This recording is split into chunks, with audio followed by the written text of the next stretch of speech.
Welcome to Haywood Community College. Join me in my meditations on Matthew 23, verses 16 to 22, as I play some disc golf and seek to glorify the Lord for His Word, for His world, for His Redeemer.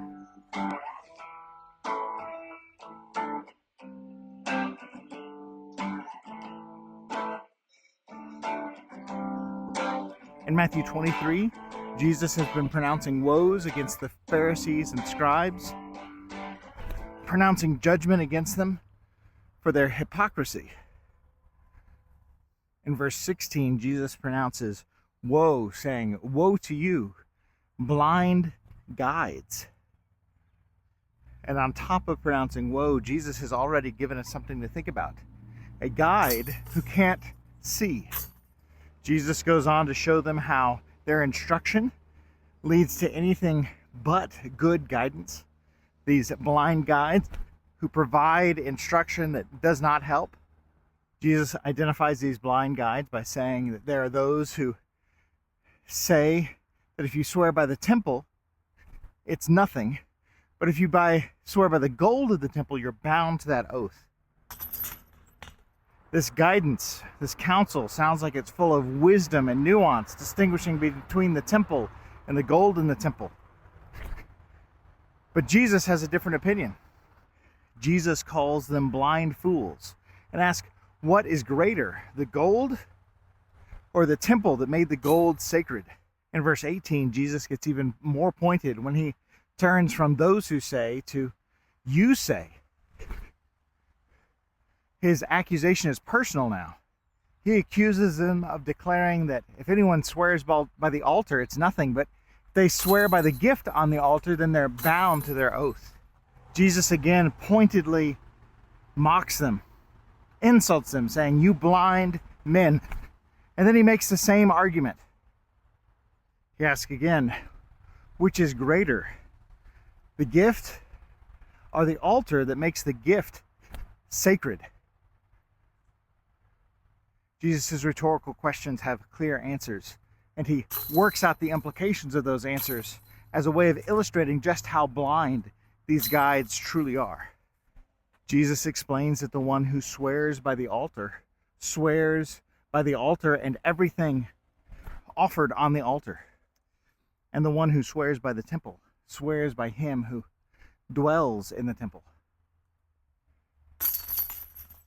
Then he says, whoever swears of heaven swears by the throne of God and by him who sits on that throne.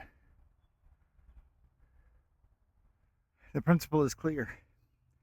Those who have attempted to weasel their way around their oaths have failed to do so. They are guilty if they have not kept them. For the altar and the temple and the heavens above all belong to God. To take oaths by them is to take an oath by God who makes those things great. Those who have followed this instruction have been led into a trap.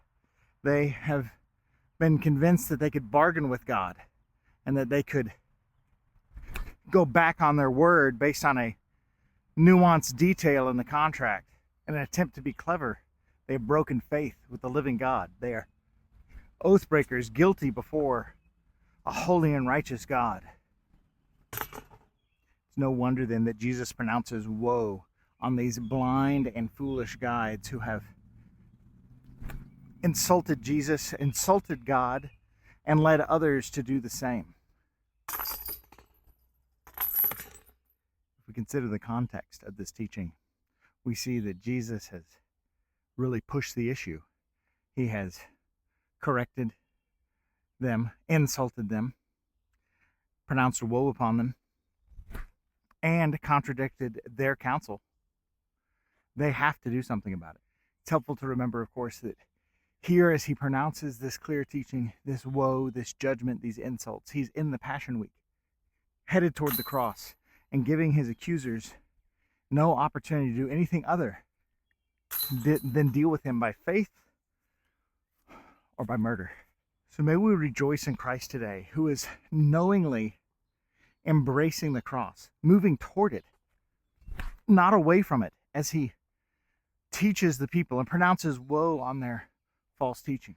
And may we meditate on his word so that we might realize that to make an oath is to make a promise before the Creator God It is He who binds us to our word.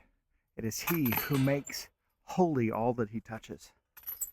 And may we enjoy the world God has made as we look forward to that new world which is to come, when we will see Christ seated upon the throne of God.